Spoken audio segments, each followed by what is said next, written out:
Hello students, welcome to my YouTube channel success classes में आपका स्वागत है। आज के हम वीडियो में क्लास 10th के स्टूडेंट्स के लिए केमिस्ट्री का फर्स्ट लेसन यानी chemical reaction and equation chapter को लेकर आए हैं। जैसा आप देख सकते हैं, ये चैप्टर कौन सी है? Chemical reaction and equation. सबसे पहले आपको जानना होगा कि रसायन विज्ञान किसे कहते हैं। ठीक है, तो देखिए, रसायन विज्ञान है विज्ञान की वह शाखा जिसके अंतर्गत अणुओं एवं परमाणुओं का अध्ययन किया जाता है, उसे रसायन विज्ञान कहते हैं। जैसा आप सभी जानते हैं कि अणु और परमाणु जो होता है, जो अणु परमाणु के द्वारा ही कोई भी एलिमेंट यानी तत्वों का निर्माण होता है, धातु होता है। इस प्रकार मतलब रसायन विज्ञान में आपको अणु एवं परमाणुओं के बारे में अध्ययन किया है, क्योंकि देखिए अणु और परमाणु जो है ना, जो कि तत्व का, यौगिक का और पदार्थ का सबसे सूक्ष्म कण माना जाता है। ऐसे तत्व का सबसे सूक्ष्म कण परमाणु होता है और यौगिक का सबसे सूक्ष्म कण अणु होता है। ठीक है, उनके बारे में इस चैप्टर में हम विशेष जानकारी करेंगे। आपको बस वीडियो को छोड़कर कहीं जाने की जरूरत नहीं है। आप चाहे तो वीडियो के माध्यम से आप जितना सारा थ्योरी है आप नोट कर सकते हैं। नोट करने के बाद आप घर पर आकर याद कर सकते हैं। आपको कुछ प्रॉब्लम होने पर आप हमें कमेंट्स करके ज़रूर बताएं, ताकि आपको हम वीडियो के माध्यम से समझा सकें। आप हमें कांटेक्ट कर पूछ सकते हैं। देखिए, परिभाषा हो गई। अब जानिए कि रसायन विज्ञान की उत्पत्ति हुई कहाँ से। तो रसायन विज्ञान की उत्पत्ति मिस्र के केमिया का अर्थ क्या होता है? काली मिट्टी। एक काली मिट्टी से उत्पन्न हुई है रसायन विज्ञान। ठीक है, और इनके पितामह जो है यानी लेबोजियर साहब को माना जाता है।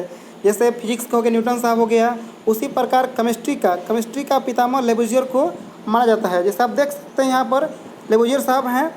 ठीक है, अब जानिए जैसा चैप्टर का नाम क्या है? रासायनिक अभिक्रिया एवं समीकरण। जब रासायनिक अभिक्रिया एवं समीकरण चैप्टर का नाम है, तो सबसे पहले आपको ये जानना होगा कि रासायनिक अभिक्रिया किसे कहते हैं। तो रासायनिक अभिक्रिया, ध्यान सुनिए आप, जब कोई पदार्थ अकेले या किसी अन्य पदार्थ से अभिक्रिया करके भिन्न गुण वाले नए पदार्थ का निर्माण करते हैं, उसे रसायन विज्ञान कहते हैं। ठीक है, देखिए ध्यान दीजिएगा। देखिए, जब कोई तत्व अगर अकेले हो या अगर कोई अन्य पदार्थ से अभिक्रिया कर, जैसे मान लीजिए कोई बड़ा यौगिक है, टूटने से दो या दो से अधिक बनता है ना जी, तो एक प्रकार अभिक्रिया हुआ है। अब मान लीजिए अगर हाइड्रोजन है, ऑक्सीजन है, अगर यहाँ पर जुट रहा है तो एक प्रकार अभिक्रिया हो रहा है, यानी हाइड्रोजन और क्लोरीन के मिलने से मेरा हाइड्रोक्लोरिक अम्ल का निर्माण हो रहा है। ये किससे बना? रासायनिक अभिक्रिया के फलस्वरूप बना। इसी प्रकार देखिए, रासायनिक अभिक्रिया प्रोसेस ही हो गया। आप ध्यान दीजिएगा, रासायनिक अभिक्रिया के दो चरण होते हैं, एक अभिकारक, एक प्रतिफल। प्रतिफल को अन्य नाम उत्पाद भी हो सकता, उत्पाद भी है। अभिकारक को रिएक्टेंट बोलते हैं और प्रतिफल को प्रोडक्ट बोलते हैं। जैसा आप जानते हैं, देखिए जो आपको LHS की ओर है उसको हम लोग अभिकारक कहेंगे, और जो RHS की ओर है उसको हम उत्पाद कहेंगे। जो यानी कहने का मतलब ये हुआ कि जो तत्व रासायनिक अभिक्रिया में भाग लेते हैं उसको हम लोग अभिकारक कहते हैं, और जो तत्व रासायनिक अभिक्रिया के फलस्वरूप जो नए तत्व का निर्माण होता है उसको हम लोग प्रतिफल कहते हैं। जैसा आप देख सकते हैं। अब दोनों को जानिए परिभाषा क्या होता है। अभिकारक है, जो तत्व रासायनिक अभिक्रिया में भाग लेते हैं उसे क्या कहते हैं? अभिकारक कहते हैं। ठीक है, अब एग्जाम्पल मान देखिए, एग्जाम्पल से आपको समझ में आएगी। देखिए, उत्पाद या प्रतिफल रासायनिक अभिक्रिया के फलस्वरूप भिन्न गुण वाले नए पदार्थ को उत्पाद या प्रतिफल कहते हैं। आप देख सकते हैं, जैसे मैंने बताया अभी कि LHS की ओर क्या है? अभिकारक है, और RHS की ओर क्या है? प्रतिफल है। ठीक है, अब हम आगे बढ़ते हैं। रासायनिक अभिक्रिया की विशेषताएँ। देखिए, आप लोग सभी जानते हैं कि रासायनिक अभिक्रिया होती है तो उसमें बहुत सारे परिवर्तन हम देखते हैं। उसमें परिवर्तन में क्या क्या है, इस वीडियो के माध्यम से आप सीख सकते हैं। आप वीडियो को पॉज करके चाहे तो आप जितना थ्योरी है आप नोट भी कर सकते हैं। इससे आपको बहुत हेल्प होगी आगे की ओर पढ़ने के लिए। और अपने दोस्तों के साथ शेयर भी कीजिएगा, और हमें कमेंट्स कर जरूर बताइएगा कि इस वीडियो के माध्यम से आपको समझ में आ रही है कि नहीं आ रही है। देखिए, रासायनिक अभिक्रिया की विशेषता ये है कि सबसे पहले देखिए, ध्यान दीजिएगा, गैस की उत्पत्ति। ठीक है, आप देखे होंगे कुछ ऐसी भी अभिक्रिया होती है जो अभिक्रिया होने के दौरान गैस की उत्पत्ति होती है। आप घर में देखे होंगे, जब आपके घर में अगर दिवाली के टाइम आपके घर अगर पुताई करना होता है दीवार, तो आप देखे होंगे जैसी दुकान से अगर चूना ला करके, चूना मिलता है ना जी चूना, तो चूना ला करके अगर चूना को अगर डालते हैं अगर ये पानी में, तो आप देख सकते हैं कि वो क्या होता है कि एक बहुत जल्दी हीट हो जाता है।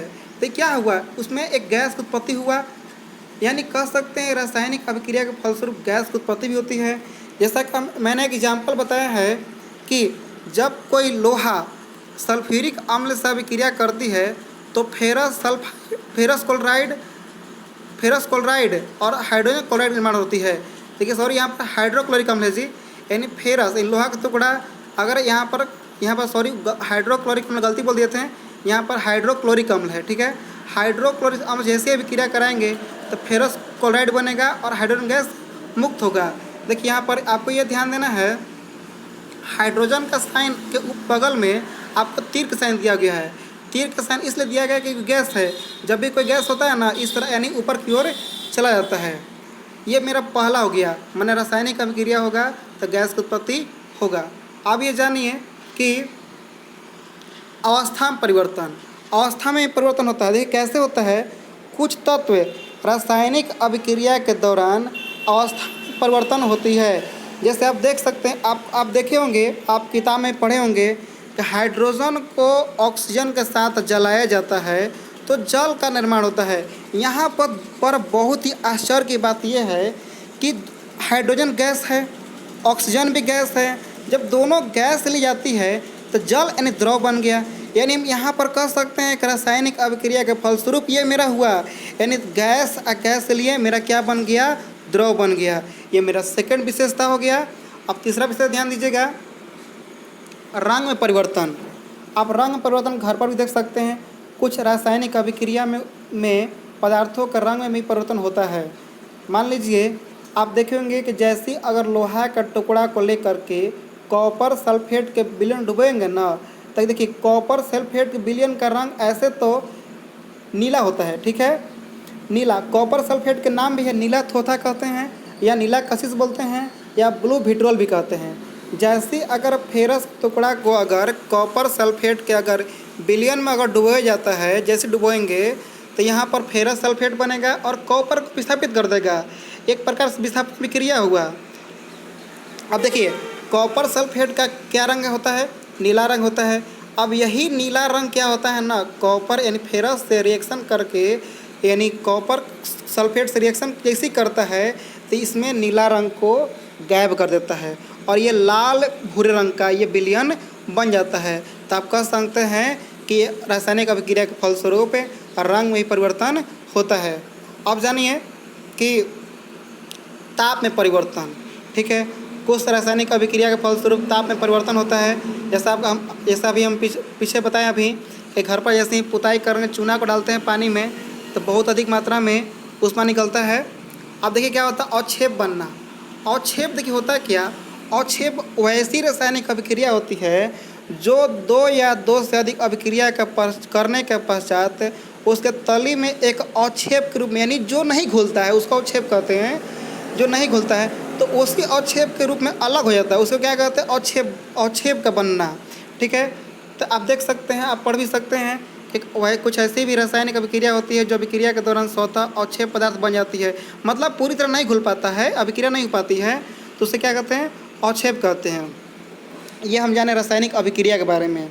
अब जैसा कि चैप्टर का नाम था रासायनिक अभिक्रिया एवं समीकरण, तो ये रासायनिक अभिक्रिया तक है और आगे हम रासायनिक समीकरण के बारे में नेक्स्ट वीडियो में बताएंगे। आपने चैनल को सब्सक्राइब कीजिए, अपने दोस्तों के साथ ज़रूर शेयर कीजिएगा। Thank you.